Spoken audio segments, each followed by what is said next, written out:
گزشتہ سبق میں ہم نے پڑھا تھا کہ فا بیان علت کے لیے آتا ہے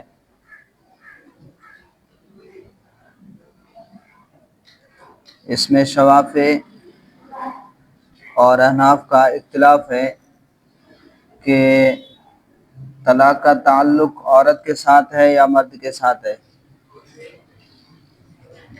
طلاق کا تعلق عورت کے ساتھ ہے یا مرد کے ساتھ ہے، تو احناف کے نزدیک طلاق کا تعلق عورت کے ساتھ ہے۔ اگر عورت باندھی ہے تو اس کی 2 طلاقیں ہیں، اور اگر آزاد ہے تو اس کی 3 طلاقیں ہیں، جبکہ امام شافعی فرماتے ہیں کہ طلاق کا تعلق خاوند سے، خاوند غلام ہو تو 2 طلاقیں اور آزاد ہے تو 3 طلاقیں۔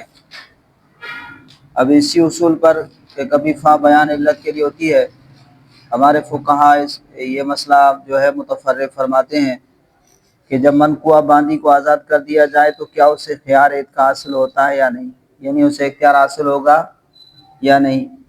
ہمارے ہاں اسے خیار اعتقاد حاصل ہوگا، یعنی اسے اس بات کا اختیار ہوگا کہ چاہے نکاح کو باقی رکھے چاہے نکاح کو ختم کر دے، اسے خیار اعتقاد حاصل ہوگا، چاہے تو نکاح کو باقی رکھے چاہے تو نکاح کو فسخ کر دے۔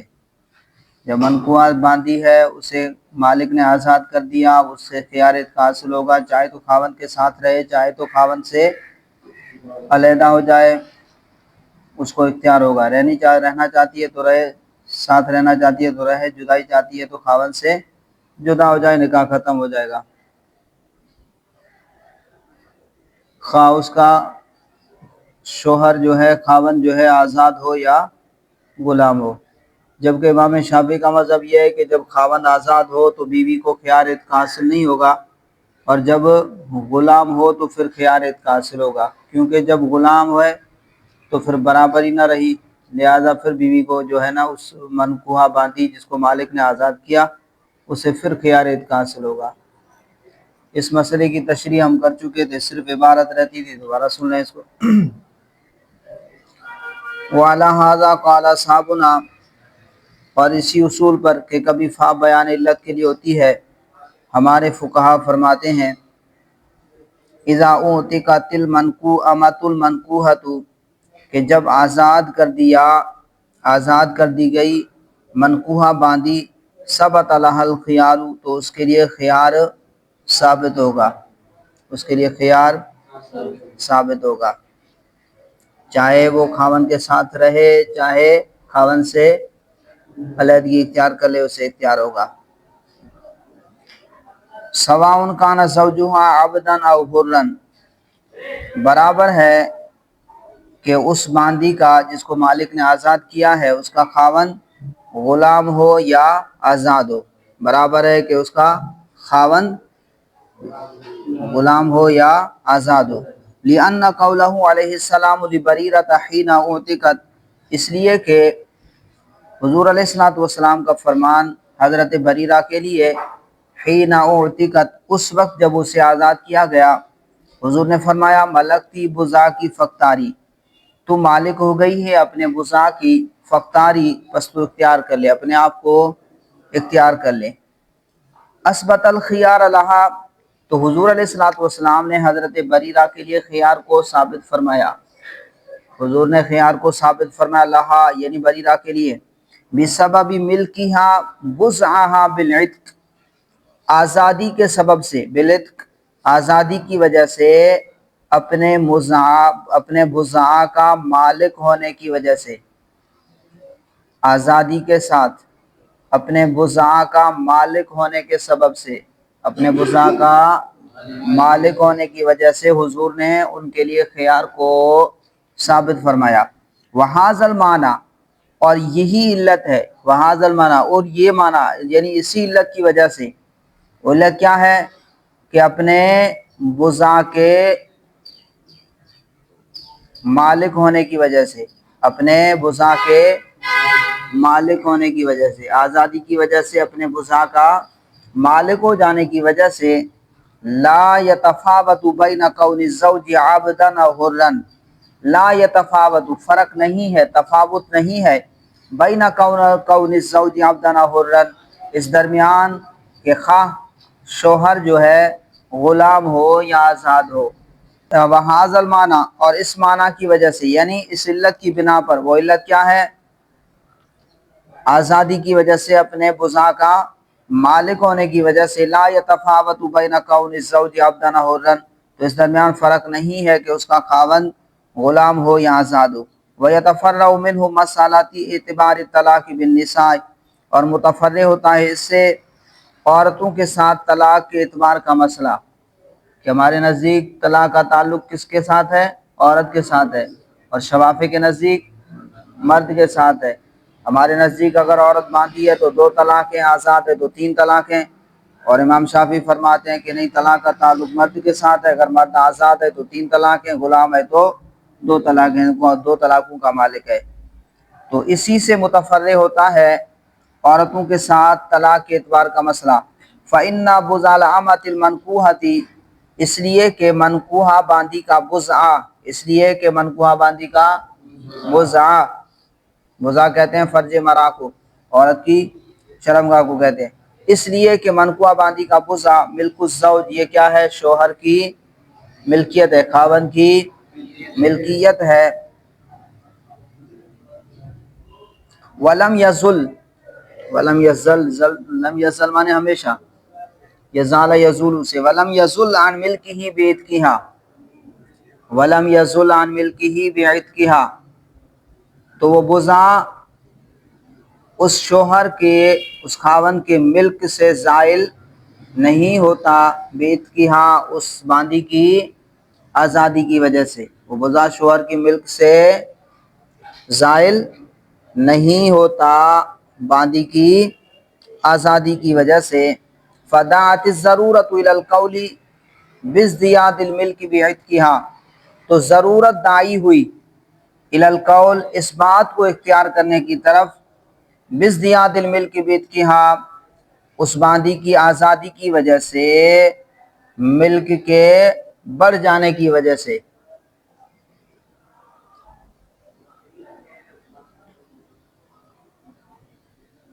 باندی کی آزادی کی وجہ سے شوہر کی ملک کی زیادتی کا قول اختیار کرنے کی طرف ضرورت داعی ہوئی، ضرورت داعی ہوئی الی القول، اس قول کو اختیار کرنے کی طرف۔ وہ کون سا قول ہے؟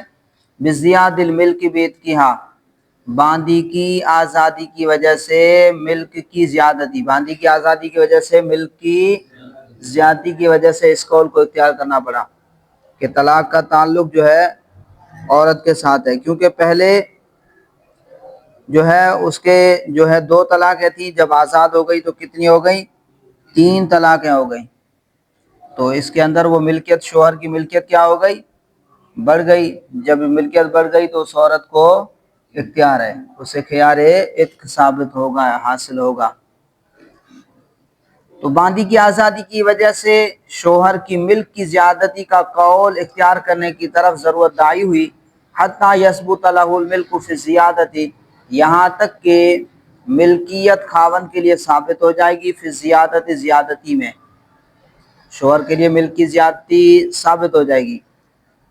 وَيَكُونُ ذَلِكَ سَبَبًا لِثُبُوتِ الْخِيَارِ لَهَا، اور یہ خاوند کی ملک کی زیادتی، پہلے خاوند کتنی طلاقوں کا مالک تھا؟ باندھی تھی تو 2، آزاد ہو گئی تو کتنے کا مالک ہو گیا؟ 3 کا۔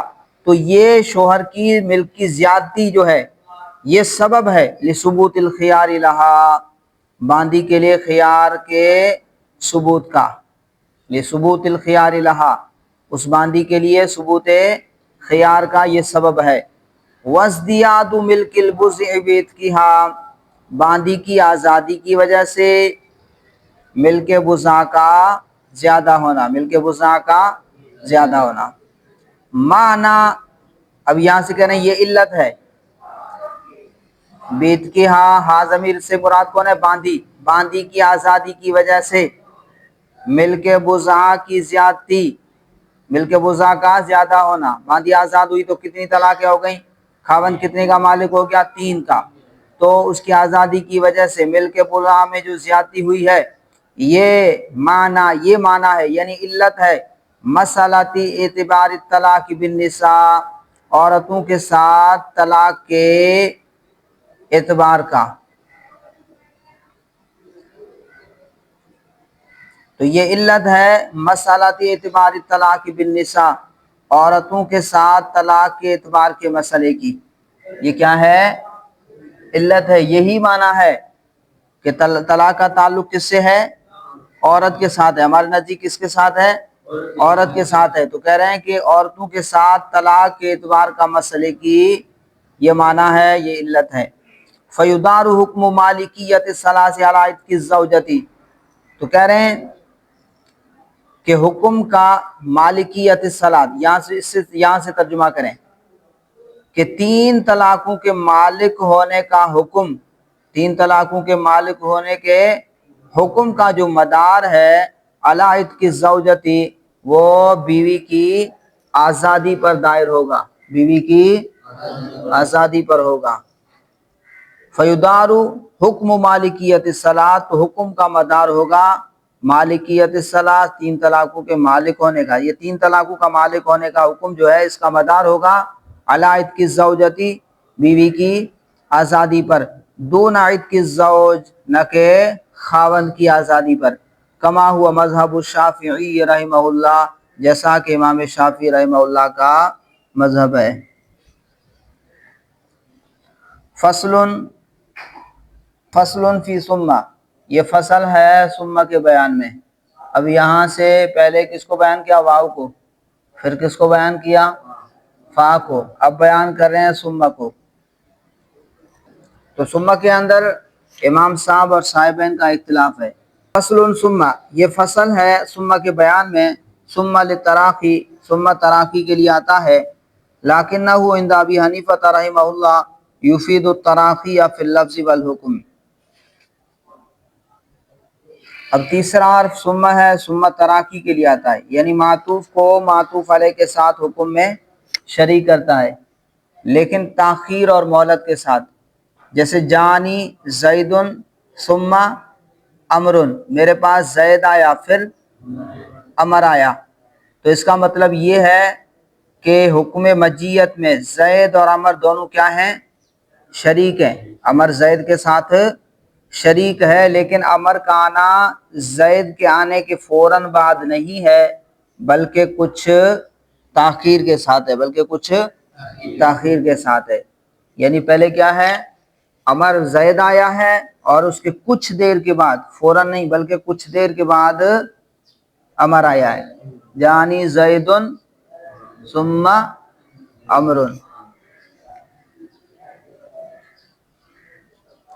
یا اسی طرح ضربت زیدن ثم عمرن، کہ میں نے زید کو مارا پھر عمر کو مارا۔ تو یہاں پر مار کے اندر زید اور عمر دونوں کیا ہیں؟ معطوف اور معطوف علیہ دونوں شریک ہیں، مضروبیت میں دونوں شریک ہیں، لیکن پہلے میں نے زید کو مارا اور اس کے تھوڑی دیر کے بعد، فوراً نہیں بلکہ کچھ دیر کے بعد پھر کس کو مار پڑی ہے؟ عمر کو۔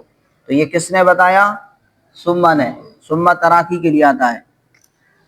اب اس میں امام صاحب اور صاحبین کا اختلاف ہے۔ امام صاحب فرماتے ہیں کہ ثم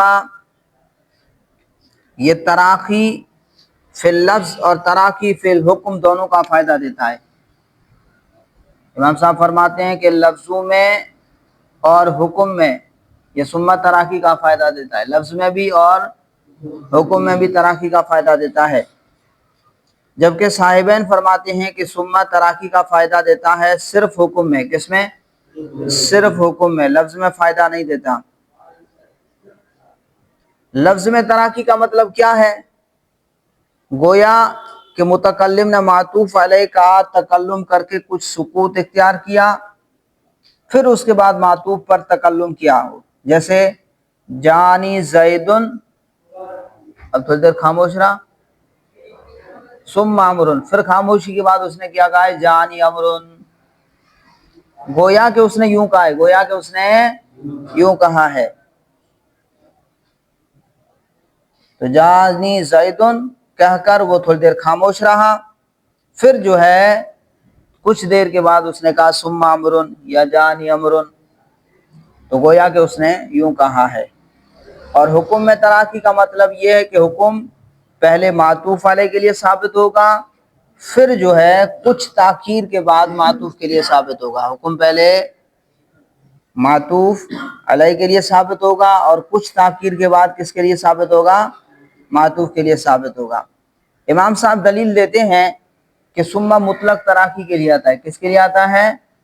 مطلق تراخی کے لیے آتا ہے۔ ثم جو ہے وہ مطلق تراخی کے لیے آتا ہے، اس لیے کہ اس کو وضع کیا گیا ہے تراخی کے لیے۔ کس کے لیے وضع کیا گیا ہے؟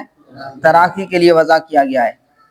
اور ضابطہ ہے المطلق اذا یطلق یراد بہ الفرد الکامل، کہ مطلق جب اس کا اطلاق کیا جائے، مطلق بولا جائے تو اس سے کیا ہوتا ہے؟ فرد کامل مراد ہوتا ہے۔ اور ہر شے کے اندر اصل کیا ہے؟ کمال ہے۔ ہر شے کے اندر اصل کیا ہے؟ کامل ہونا ہے۔ ہر شے کے اندر اصل کیا ہے؟ کامل ہونا ہے۔ اور کامل تراخی کیا ہے؟ کہ وہ لفظ میں بھی ہو اور حکم میں بھی ہو، لفظ اور حکم دونوں میں تراخی ہو، یہ کامل تراخی ہے۔ تو کامل تراخی یہ ہے کہ لفظ میں بھی تراخی کا فائدہ دے اور حکم میں بھی تراخی کا فائدہ دے۔ جبکہ صاحبین کی دلیل یہ ہے کہ اگر حکم میں تراخی کے ساتھ ہم لفظ میں بھی تراخی کو مان لیں تو یہ انفصال ہو جائے گا۔ یہ کیا ہو جائے گا؟ انفصال ہو جائے گا اور عطف صحیح نہ رہے گا، عطف صحیح نہ رہے گا۔ بھائی آپ کہتے ہیں جانی زیدن، پھر آپ کیا کرتے ہیں؟ تھوڑی دیر بعد کہتے ہیں گویا کہ اس نے یوں کہا کچھ دیر، تو پھر عطف ہی صحیح نہیں ہوگا، پھر عطف ہی صحیح نہ رہے گا، کیونکہ انفصال عطف کے ساتھ صحیح کیسے ہو سکتا ہے؟ اس لیے ثم کم از کم لفظ میں تراخی کے لیے مفید نہیں ہوگا۔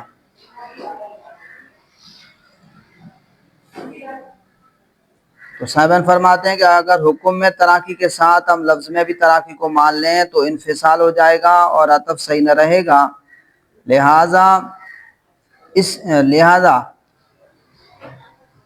ثم جو ہے لفظ میں تراخی کا فائدہ نہیں دیتا۔ دوسری وجہ یہ بتاتے ہیں کہ اس کا کلام جاءنی زید ثم عمر، یہ تو حصن موصول ہے، لہذا لفظاً تراخی نہیں ہوگی۔ تو امام صاحب جواب دیتے ہیں کہ عطف کے لیے صورتاً اتصال کافی ہے، صورتاً اتصال کافی ہے۔ فصل فی ثم کے بیان میں فصل، ثم للتراخی، ثم تراخی کے لیے آتا ہے، لیکنہ عند ابی حنیفہ رحمہ اللہ یفید التراخی فی اللفظ والحکم، لیکن امام اعظم ابو حنیفہ علیہ الرحمہ کے نزدیک یہ ثم جو ہے تراخی کا فائدہ دیتا ہے فی اللفظ والحکم، لفظ اور حکم میں۔ وعندہما، اور صاحبین کے نزدیک یفید التراخی فی الحکم، یہ تراخی کا فائدہ دیتا ہے حکم میں، اور صاحبین کے نزدیک فقط حکم میں تراخی کا فائدہ دیتا ہے۔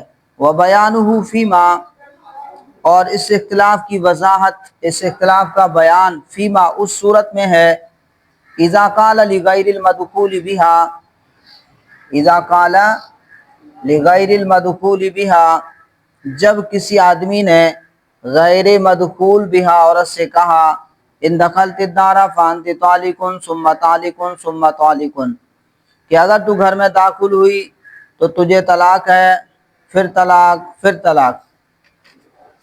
ثم لے آیا، ایک خاوند نے اپنی غیر مدخول بہا بیوی سے کہا، ایک ہے مدخول، غیر مدخول وہ جس کے ساتھ ملاقات نہیں کی، نکاح ہو گیا لیکن ملاقات نہیں کی، تو وہ ہے غیر مدخول۔ اس سے کہا ان دخلت الدار فانت طالق ثم طالق ثم طالق، تو امام صاحب کے نزدیک دوسری طلاق فوراً واقع ہو جائے گی، اور جو ہے پہلی طلاق شرط کے ساتھ معلق ہوگی۔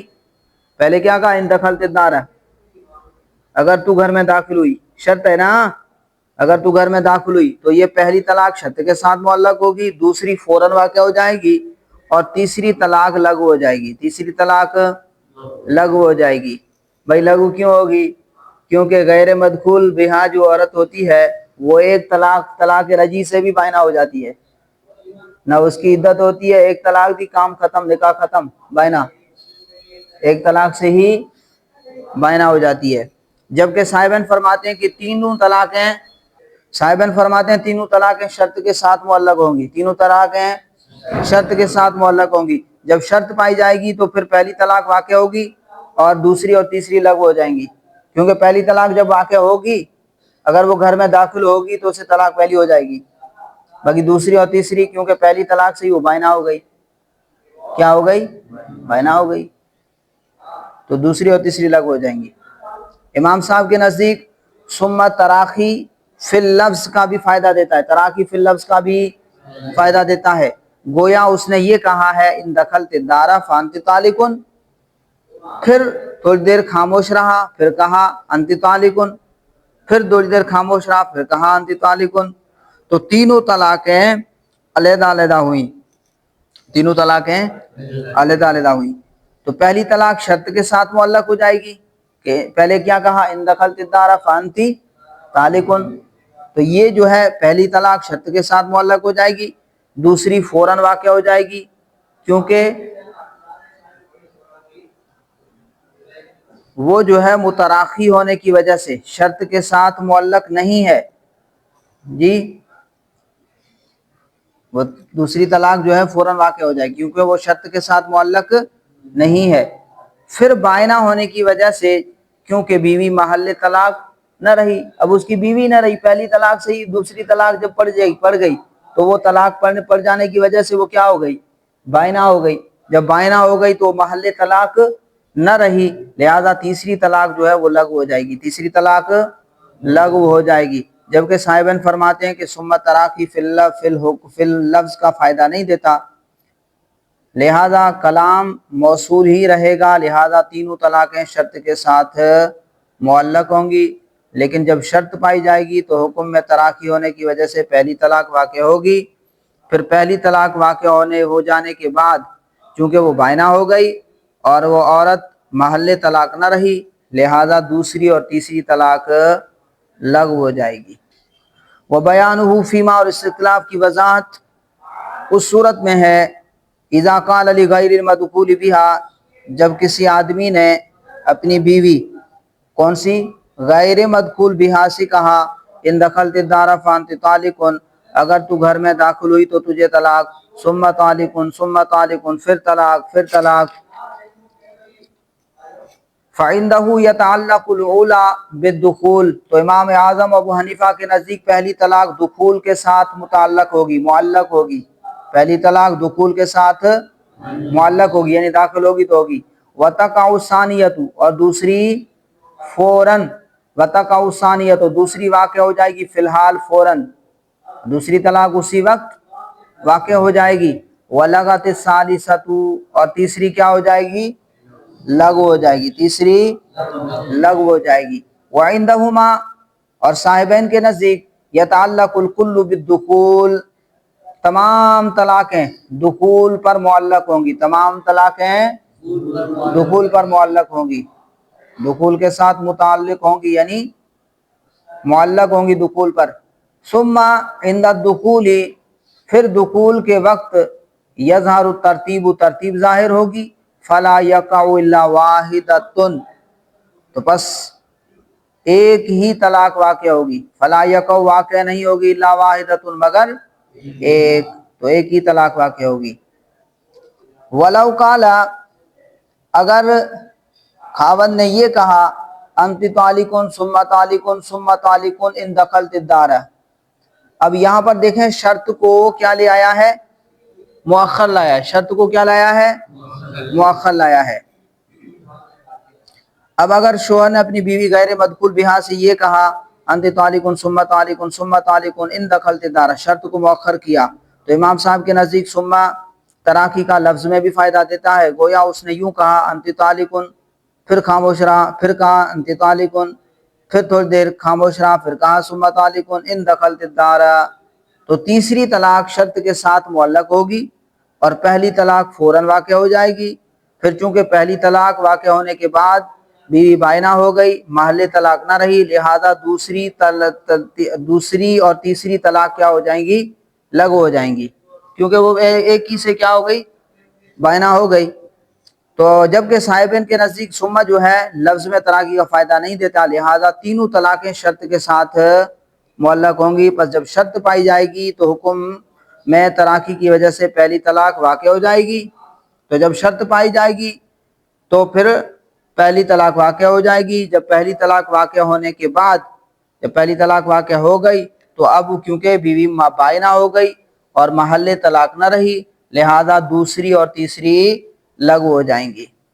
وَلَوْ قَالَ أَنْتِ طَالِقٌ ثُمَّ طَالِقٌ ثُمَّ طَالِقٌ إِنْ دَخَلْتِ الدَّارَ، اور اگر یہ کہا، اگر وہ بیوی سے یوں کہے تجھے طلاق پھر طلاق پھر طلاق اگر تو گھر میں داخل ہوئی، فَعِنْدَ أَبِي حَنِيفَةَ وَقَعَتِ الْأُولَى فِي الْحَالِ، تو امام ابو حنیفہ کے نزدیک پہلی طلاق فوراً واقع ہو جائے گی، فی الحال واقع ہو جائے گی، یعنی فوراً واقع ہو جائے گی۔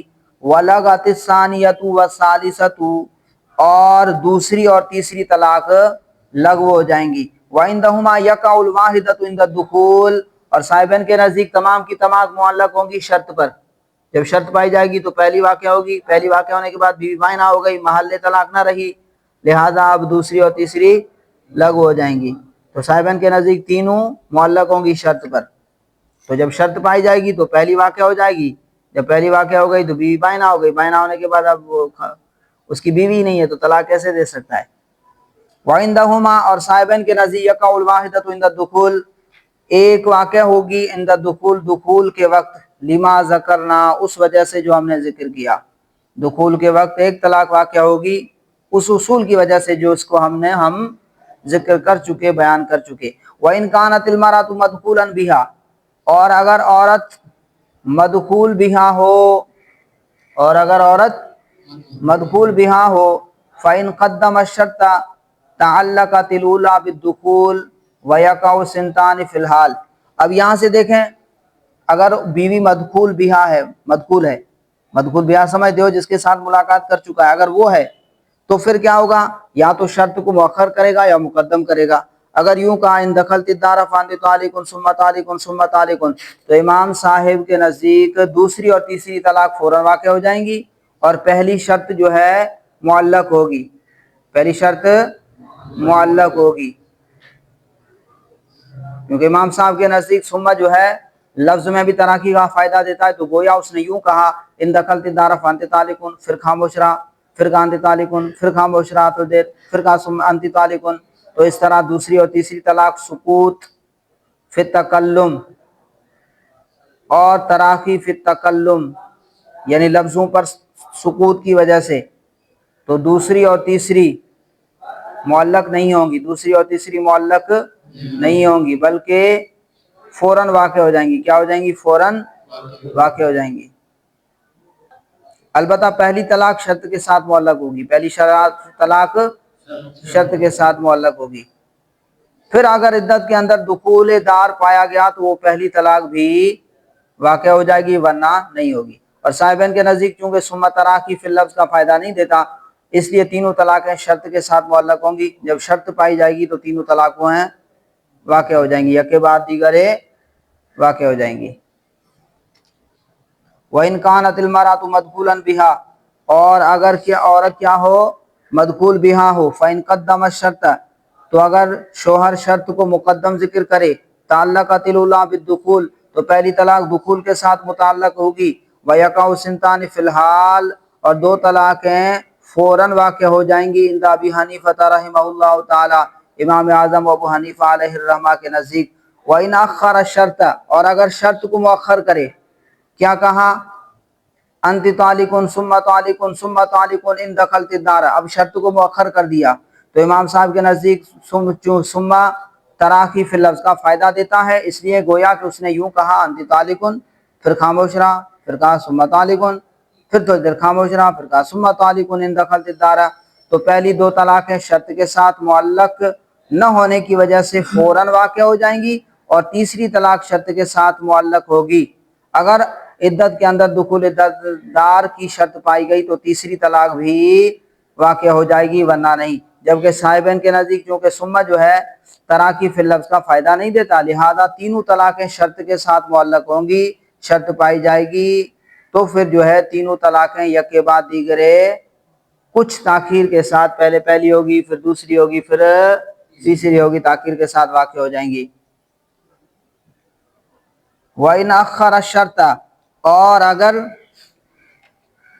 مؤخر کرے شوہر شرط کو، اور اگر شرط کو مؤخر کرے، وقع سنتان فی الحال، تو دو طلاقیں اسی وقت واقع ہو جائیں گی، فوراً واقع ہو جائیں گی۔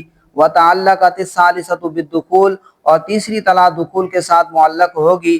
وَعِنْدَهُمَا، اور صاحبین کے نزدیک، يَتَعَلَّقُ الْكُلُّ، اور صاحبین کے نزدیک تمام معلق ہوں گی، بالدخول، دخول کے ساتھ، تمام طلاقیں، تینوں طلاقیں معلق ہوں گی دخول کے ساتھ، فی الفصلین، دونوں صورتوں میں، دونوں صورتوں میں، یعنی چاہے شرط کو مؤخر کرے یا شرط کو مقدم کرے، جب شرط پائی جائے گی تو دو طلاقیں ایک کے بعد دیگرے واقع ہو جائیں گی۔